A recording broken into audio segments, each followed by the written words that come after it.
fake news all the time. Until they're held accountable, which will be never, because that's not what the left does. Welcome back to the show. Hit that subscribe button. Let's get to the first topic. ABC has announced they are pulling Jimmy Kimmel's show indefinitely for comments he made about Charlie Kirk. Go ahead, roll the clip of what he said. We hit some new lows over the weekend with the MAGA gang desperately trying to characterize this kid who murdered Charlie Kirk as anything other than one of them and doing everything they can to score political points from it. In between the finger pointing, there was grieving. On Friday, the White House flew the flags at half staff, which got some criticism. But on a human level, you can see how hard the president is taking this. My condolences on the loss of your friend Charlie Kirk. May I ask, sir, personally, how are you holding up over the last day and a half, sir? I think very good. And by the way, right there, you see all the trucks? They've just started construction of the new ballroom for the White House, which is something they've been trying to get, as you know, for about 150 years. And it's going to be a beauty. Yes. He's at the fourth stage of grief, construction. Demolition, construction. This is not how an adult grieves the murder of someone he called a friend. This is how a 4-year-old mourns a goldfish, okay? Yeah, everybody knew this was a long time coming. The guy's been on the chopping block for a while now due to terrible ratings. I mean, basically, everybody in late night's on the chopping block due to terrible ratings right now.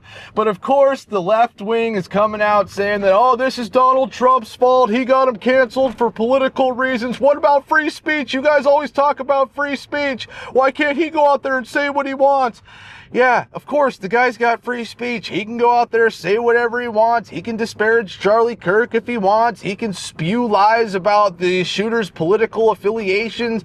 Yeah, he's not going to be prosecuted or put in prison for what he says, but that doesn't mean he gets to just have a show on network television, right? Because having a show isn't some sort of, right like free speech. Free speech is a right, that's your right to go out there and say what you want. Having a show on ABC is a privilege, and if what you're saying isn't in line with what they want to be represented as a network, then hello, folks, you get canned, right? They have the right to just go out there and say, oh yeah, we no longer want to be in the Jimmy Kimmel business. And that's basically what happened. But see, what I think is really happening here is I think ABC found a situation where we know we're canceling Kimmel and we can find a way to somewhat actually appease both sides here. We get to appease the right and say, yeah, look at what we did. We fired him due to what he said about Charlie Kirk. Look at, we did this. We were not necessarily bowing down, but we heard your cries and we appeased you with that. But then ABC kind of gets to get out of the woods with the left because then they get to blame Donald Trump. So almost like both sides are happy because, the right's like, yep, they did that. They should have done that. He shouldn't be able to say those things on a network. And now the left's like, yep, this is Donald Trump's fault. What about free speech? They get to blame the right, basically. So I think ABC just saw a good opportunity to get out of the Kimmel business and just make as many people as they could happy. But all right, let's get to the next topic here. Barack Obama is saying that Trump is embracing extremist views. Go ahead, roll the clip. We have to recognize that on both sides, undoubtedly there are people who are extremists and who say things that are contrary to what I believe are America's core values. But I will say that those extreme views were not in my White House. I wasn't embracing them.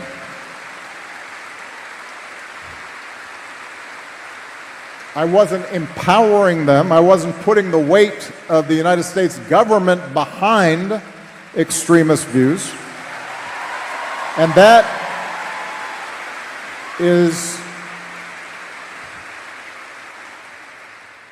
when we have the weight of the United States government behind extremist views, we've got a problem. Do you see how the left is finally starting to slowly admit they have a problem with some extremism on their side, yet they always have to preface it with, well, it's on both sides. Well, there's people on both sides that are a problem.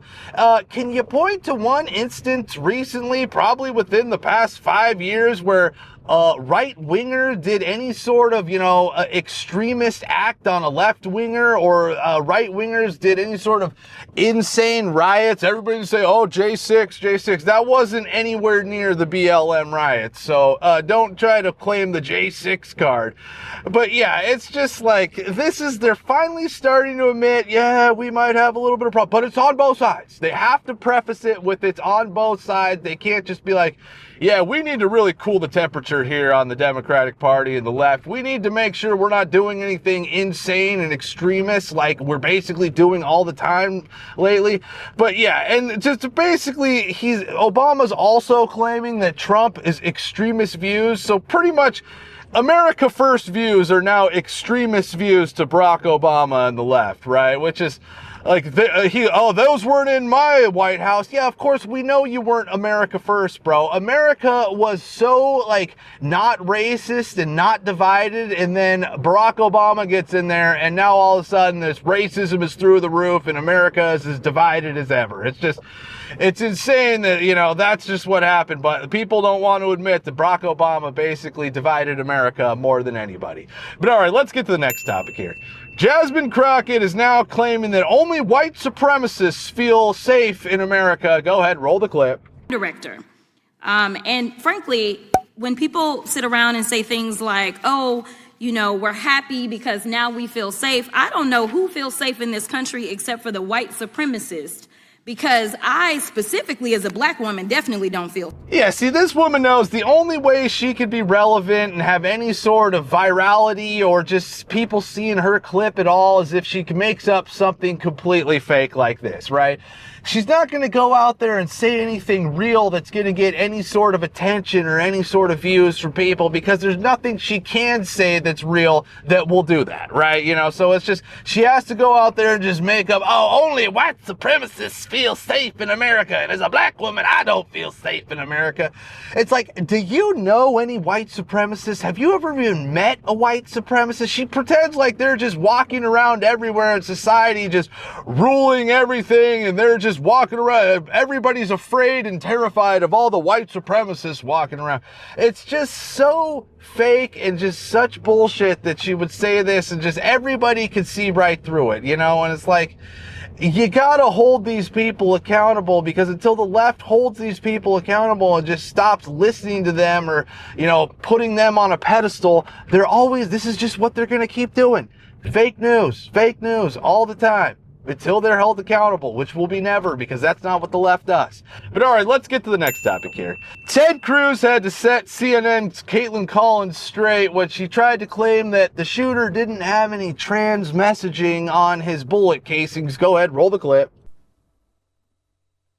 Yeah, as Todd Blanche, the Deputy Attorney General, just said, right now they don't have any evidence of an organization. Obviously, they're still looking into this. But on the bullet casings, I don't remember there being a transgender one on there. I remember him saying there was one that said, if you can read this, you're gay. It was referencing internet memes. But on what you just said there about investigating, there is. Hold on a second, Kaitlan. There is a transgender one. If there is funding, hold on, Kaitlan.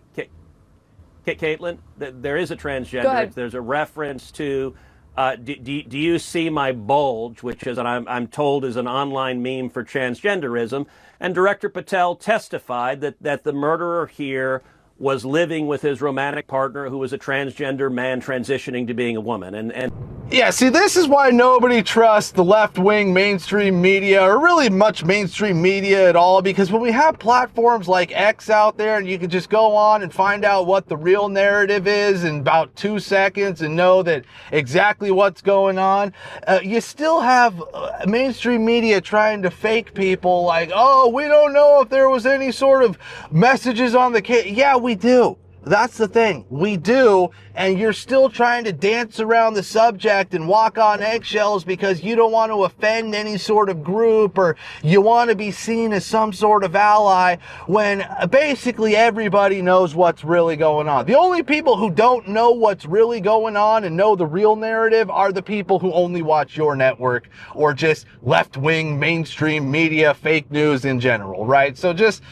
the fact that they're still trying to just dance around subjects and walk on eggshells on the mainstream media is just, nobody's ever going back. you know what? If they just decided that, hey, we're done doing this dance and trying to give you an agenda and create some sort of narrative, we're just going to give you the real news, their ratings would probably skyrocket. Because if they came off as, yes, they are finally giving real news and this is a place where I can go get real news and that's all I'm getting, that's what people want, and that's what people want to gravitate to right now.